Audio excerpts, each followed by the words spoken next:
tawakal. Umi bilang di dalam hati Umi kalau tidak dapat ke makam Imam Bukhari, apalagi di hari ulang tahun, malam ulang tahun Umi, tidak apa-apa. Belum takdirnya, belum rezeki. Hidup harus selalu banyak bersyukur. Kalau belum waktunya, tidak apa-apa. Belum rezeki, belum takdir. Jadi Umi ikhlas. Umi datang terbang jauh-jauh naik pesawat 7 jam dari Jakarta untuk ke Tashkent. Tashkent adalah ibu kota Uzbekistan. Dari Tashkent harus naik pesawat 1 jam lagi, sekitar 1 jam seperempat, 1 jam setengah untuk sampai ke kota Samarkand, kotanya Imam Bukhari dilahirkan. Siapin lagi aja yang tadi. Kasih aja nanti disiapin lagi. Ketika pagi itu dikasih tahu, akhirnya tidak apa-apa, kita ke penjaga kuncennya makam Imam Bukhari, seorang ulama besar yang fasih bahasa Arab, dan beliau adalah penjaga makamnya Imam Bukhari. Kami ketemu, kami sholat maghrib, sholat isya di tengah dinginnya musim dingin di bulan Januari, 13 Januari. Jadi kalau Januari di luar negeri, ini adalah musim paling dinginnya musim di dalam 1 tahun. Jadi musim dingin itu akan bermulai dari bulan November, Desember, puncaknya adalah di Januari. Jadi dinginnya itu adalah -7, -7. Dan itu sudah, alisnya sudah ada icicles, es batu di alis karena terlalu dingin. Kami tunggu di masjid di situ di luar dari makam Imam Bukhari untuk menunggu apakah kami boleh masuk ke makam Imam Bukhari. Selesai sholat maghrib, sholat isya, kami sholat hajat. Manalah tahu Elis bisa lihat dari jauh, bisa masuk ke makam. Jadi ke kompleknya makam Imam Bukhari itu sangat luas. Berapa hektar? Itu ada masjid, ada library, ada makamnya, dan juga komplek. Mereka akan membangun pesantren di dalam komplek makam Imam Bukhari. Pesantren yang khusus fokus di ilmu hadis. Setelah kami tunggu lama di masjid di luar dari makam, tiba-tiba dapat berita kami boleh masuk ke makam. Itu kami masuk dari luar pintu gerbang untuk jalan ke dalam itu lebih dari setengah jam. Dan di situ kerandanya makam Imam Bukhari ada di luar. Anda kalau ke makam-makam imam-imam besar seperti sebelum Umi masuk ke makam Imam Bukhari, ada makam imam-imam 7 dari Tarekat Naqsyabandiyah Qadariyah, itu makam itu semuanya dimasuk di dalam, di tembok sekitarnya, tembok setinggi 2 meter. Imam-imam besar ini, imam-imam Tarekat Naqsyabandiyah Qadariyah, itu tidak ada bandingnya dengan Imam Bukhari. Imam Bukhari ini bisa mimpi Nabi beratus-ratus ribuan kali. Selama dia tulis hadis Rasulullah SAW, selama itu dia sudah bermimpi. Rasulullah SAW baru beliau berani menulis hadis tersebut di buku kitab mereka, kitab beliau, kitab Imam Bukhari. Makam beliau sedang ada di luar, keranda beliau ada di luar karena sedang direnovasi. Itu sangat beruntung, bisa masuk aja sudah beruntung, apalagi bisa memegang maka kerandanya Imam Bukhari. Orang yang mimpi dan ketemu dengan Rasulullah SAW, orang yang sangat disayang oleh Rasulullah SAW. Keesokan harinya kami ke makam Imam Kutham. Imam Kutham adalah sepupunya Rasulullah SAW yang wajahnya dari pusar ke atas mirip persis Rasulullah SAW. Jadi di situ ada tertulis hadis dari Rasulullah SAW, jika engkau ingin melihat aku, lihatlah Imam Kutham, sepupunya dari Rasulullah SAW. Kami naik tangga tinggi. Sebelum naik ke tangga tinggi, kami harus sholat dulu. Jadi masjid itu malah di bawah. Makamnya Imam Kutham, sepupunya Rasulullah SAW, itu ada di atas. Kita sholat, dohor, asar, sholat hajat lagi. Sholat taubat. Ini sepupunya Rasulullah SAW, no joke. Darahnya beliau adalah darahnya juga Rasulullah SAW. Naik tangga tinggi. Banyak orang yang nggak bisa naik.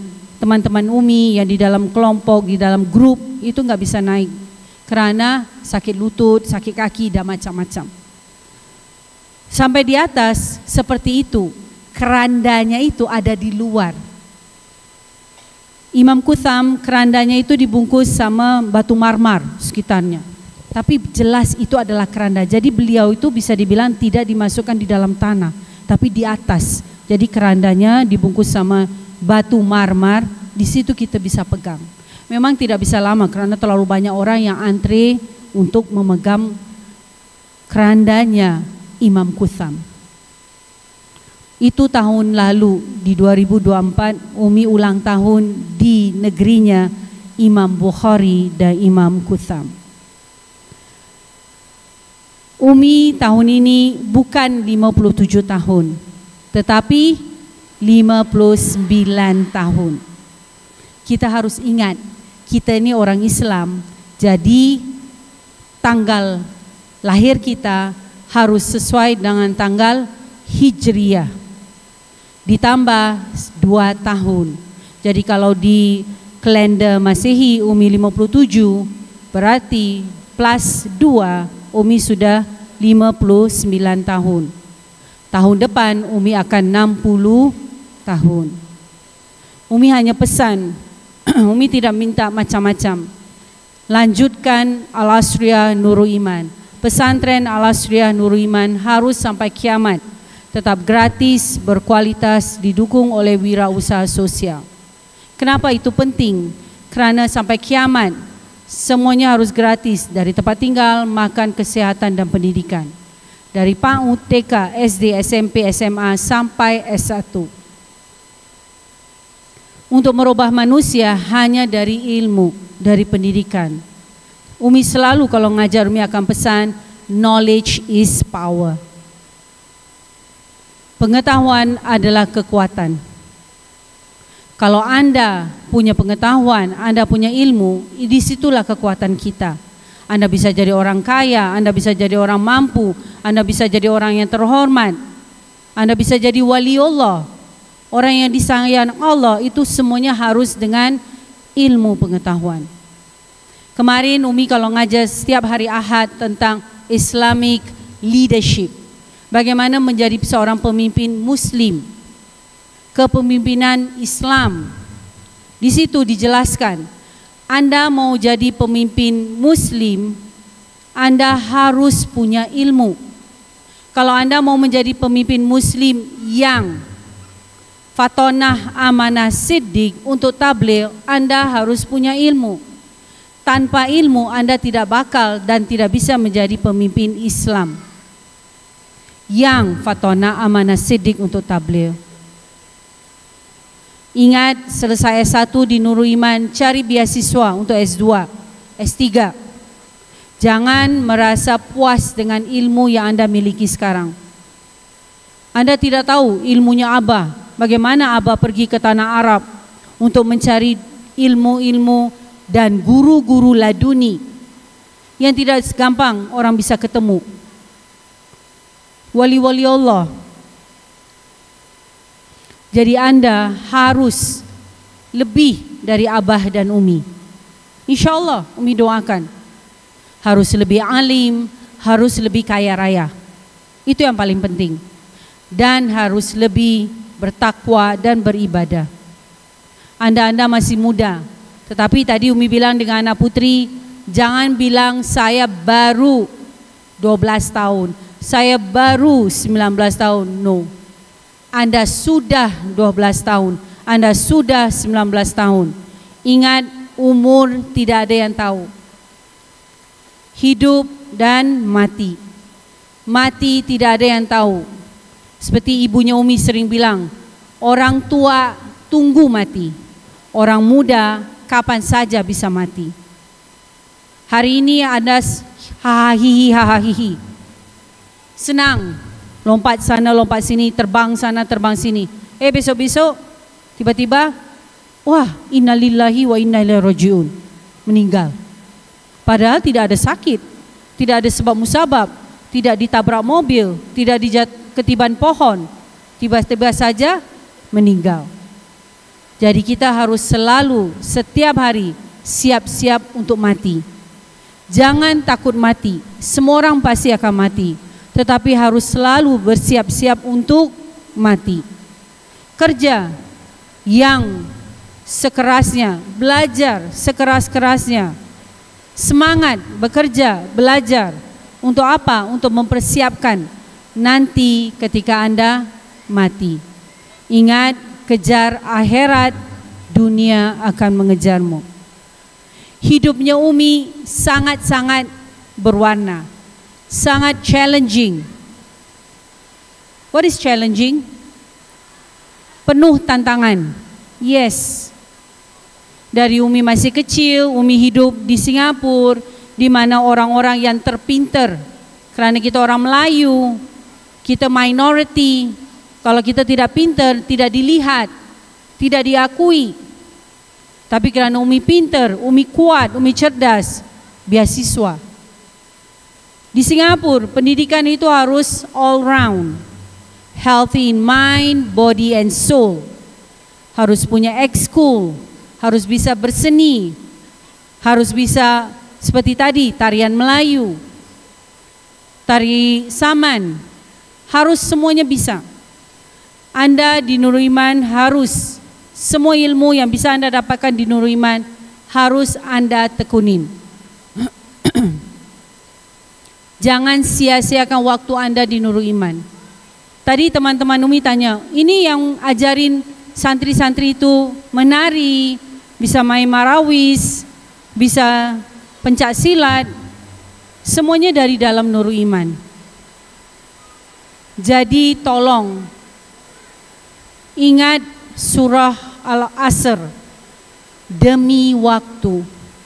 Jangan sia-siakan waktu. Jangan hidup hanya ngobrol, ketawa-ketawa, hahaha. Umi terkenal orang yang serius. Karena bagi Umi hidup ini hanya satu kali. Ada orang yang bisa hidup dua kali? Ada yang sudah meninggal dari kubur tiba-tiba bisa bangkit lagi? Hidup hanya satu kali. Tolong waktu itu dijaga. Kalau bisa pakai jam di tangan Anda, 24 jam harus pakai jam. Lihat, oh sekarang jam berapa? Wah, kita punya 5 menit lagi untuk ke sini. Kita punya 5 menit lagi. Kita punya 1 jam untuk hafal. Walaupun 1 ayat tidak apa-apa. Tapi paksakan 1 hari 1 ayat menghafal Al-Quran. Karena Al-Quran adalah petunjuk hidup kita. Jangan cari yang lain. Jangan cari petunjuk dari Pak Kiai ke, apalagi ini ada orang alim, ini ada orang pinter, ini ada orang yang katanya kasyaf. Jangan. Cari jawaban, cari pertolongan dari Al-Quran. Umi ingat waktu Umi masih baru nikah, hidup sangat susah, susah makan, dihina-hina orang, dicaci maki orang.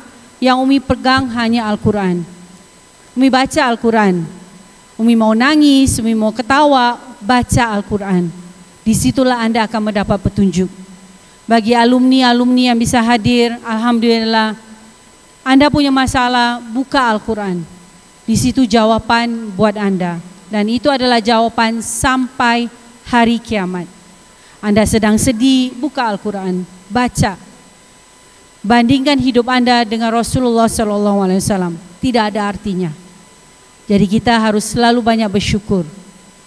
Hidup ini adalah dengan banyak bersyukur, insya Allah kita akan selalu ikhlas menerima takdir yang Allah berikan kepada kita. Insya Allah kita akan ketemu lagi tahun depan Dan insyaAllah anda-anda semua akan pulang liburan Ramadan. 3 hari sebelum Ramadan anda siap-siap akan pulang. Kemarin sudah keluar hari Ahad dimulai, tapi Umi bilang dengan Ustaz Subek dimulai dengan hari Senin, Selasa, Rabu. Senin yang dari Pulau Jawa, di luar Pulau Jawa hari Senin, hari Selasa yang dari Pulau Jawa, hari Rabu Jabodetabek. Dan anda akan pulang seperti yang Umi bilang tahun lalu, tidak ada pakai bis-bis besar, bikin rusak jalan. Anda akan pakai Hiace atau Elf dan turunnya langsung di depan rumah. Jadi tidak ada alasan anda mampir ke sana, ketemu siapa, mau silaturahmi, sok gaya, sok sosialita, no. Anda akan balik, pulang sampai di depan rumah anda. Serah terima dengan orang tua anda. InsyaAllah ada ustaz-ustazah yang akan mendampingi anda. Putri sendiri, putra sendiri. Jadi 3 hari sebelum Ramadan anda pulang dan anda akan balik 2 minggu setelah Syawal. Tidak ada alasan ketinggalan kereta, ketinggalan kapal, anda terlambat, didenda. Understand? Dan biasakan hidup disiplin. Disiplin, saya sudah harus balik, saya harus balik. Saya sudah harus pulang, saya pulang. Tidak ada yang boleh pulang lebih dulu. Tidak ada VIP di sini ya. Oh, saya harus pulang lebih dulu kerana pesawat saya berangkatnya tanggal sekian. Atau saya harus pulang lebih dulu kerana kalau tidak kapalnya akan jalan. Umi nggak tahu, nggak mau tahu. Boleh lebih lambat pulang ke rumah, tetapi datang ke pesantren tidak boleh lambat. Harus tetap disiplin. Dan pesannya Umi ketika anda pulang, jangan jadi setan. Jangan lupa sama apa yang sudah anda dapatkan di pesantren Al-Asriya Nurul Iman. Solat, azan, langsung solat. Azan, langsung ambil wudu, solat. Cari jamaah. Anak laki-laki 5 kali sehari solat di masjid. Anak perempuan jangan cari alasan solat di masjid, mau jalan-jalan, mau cari-cari pacar. Solat di rumah. Itu anak perempuan. Kalau anda punya muhrim mau ke masjid, silakan. Tetapi perempuan paling afdal solat di rumah. InsyaAllah kita akan ketemu lagi tahun depan untuk ulang tahun Umi yang ke-60. Dan insyaAllah kita akan selalu sehat walafiat, panjang umur, kuat hanya untuk beriman, beribadah dan bertakwa. Jangan minta yang lain. Jangan minta untuk sehat walafiat, panjang umur, itu saja. No. Panjang umur, sehat walafiat, kuat hanya untuk beriman, beribadah dan bertakwa. Mendapat rezeki yang halalan, thayyiban wal barakah. Keturunan yang soleh dan soleha, hafiz hafizah. Keluarga sakinah mawaddah warahmah. Mendapat hidayah petunjuk jalan siratal mustaqim sampai ke syurga Jannatul Firdaus. Selamat sukses sampai ke syurga Jannatul Firdaus. Dilindungi dari segala malapetaka, bala, bencana, hasad, dengki, iri, sihir, ketakutan, fitnah dan dosa walaupun sebesar dzarrah. Understand? Jangan pernah berdosa apalagi bermaksiat. Solat jangan pernah tinggal. Solat itu yang menjadi pegangan anda. Umi dari usia 5 tahun Umi sudah solat 5 kali sehari. Padahal Umi lahir di negeri non-muslim. Mayoritas Cina, kafir, non-muslim. Tetapi orang tua Umi keras. 5 tahun masuk TK, sudah bisa baca nulis, harus bisa sudah bisa ngaji. 5 tahun Umi belajar mengaji, muqaddam. Di kelas 3 SD Umi sudah khatam Al-Quran. Padahal Umi di tengah negara kafir. Solat 5 kali sehari tidak pernah tinggal. Padahal di Singapura anda kalau mau cari masjid susah, apalagi mau cari surau atau musola. Kalau kita mau solat, misalnya Umi di tempat sekolahnya Umi, kita harus cari store, bagian gudang yang tidak ada orang jalan-jalan. Di situ kita sholat. Karena apa? Susah mencari musola atau surau di sana. Tetapi tetap Umi sholat 5 kali sehari. Jadi bagaimana sibuk Anda, bagaimana repotnya Anda, jangan pernah tinggalkan sholat. Anda boleh tinggalkan sholat kalau Anda bermusafir. Anda boleh tinggalkan puasa ketika Anda bermusafir.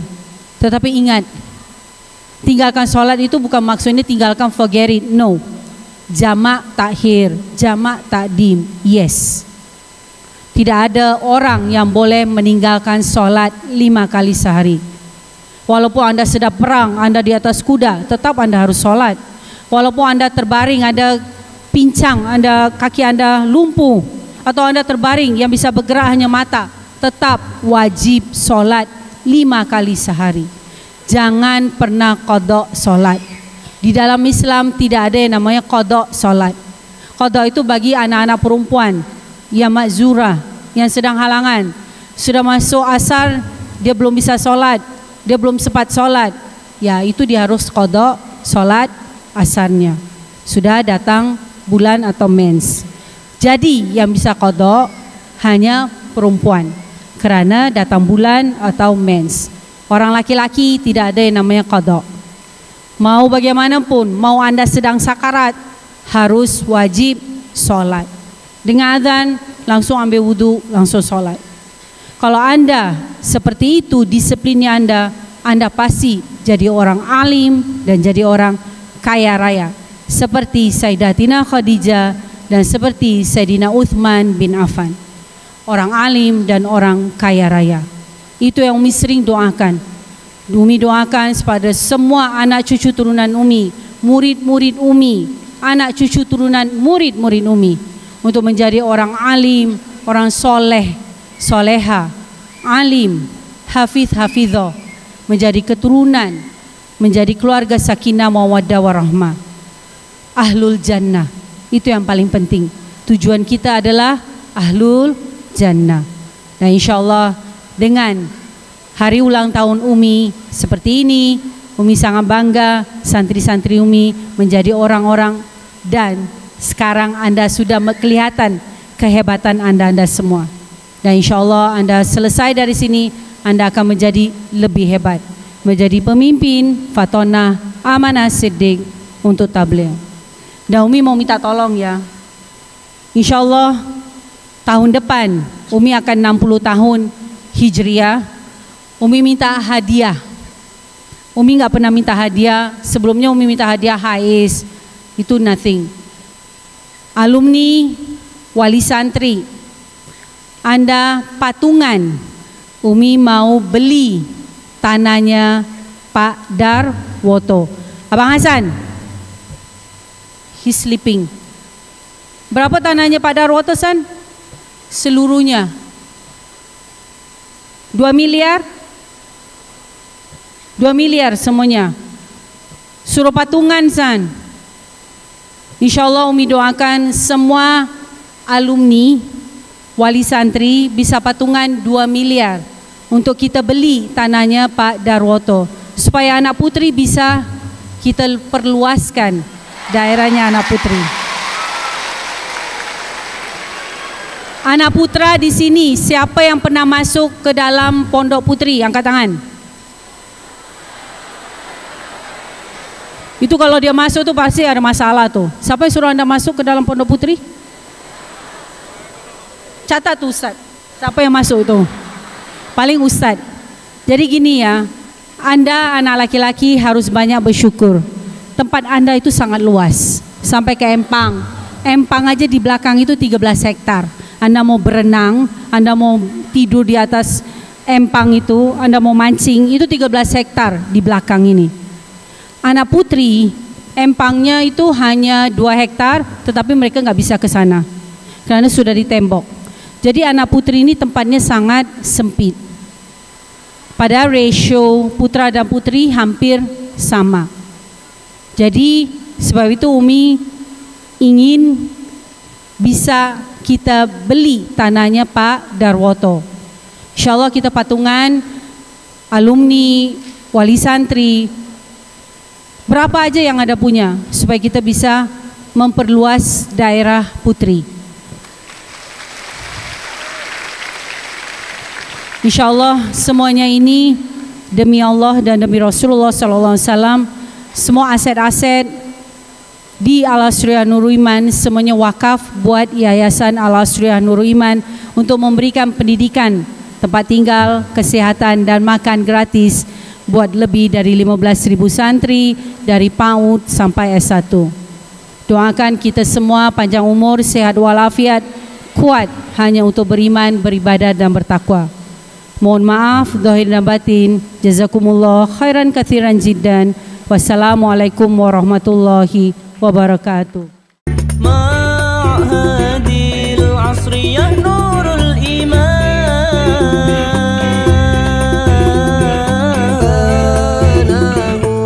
wali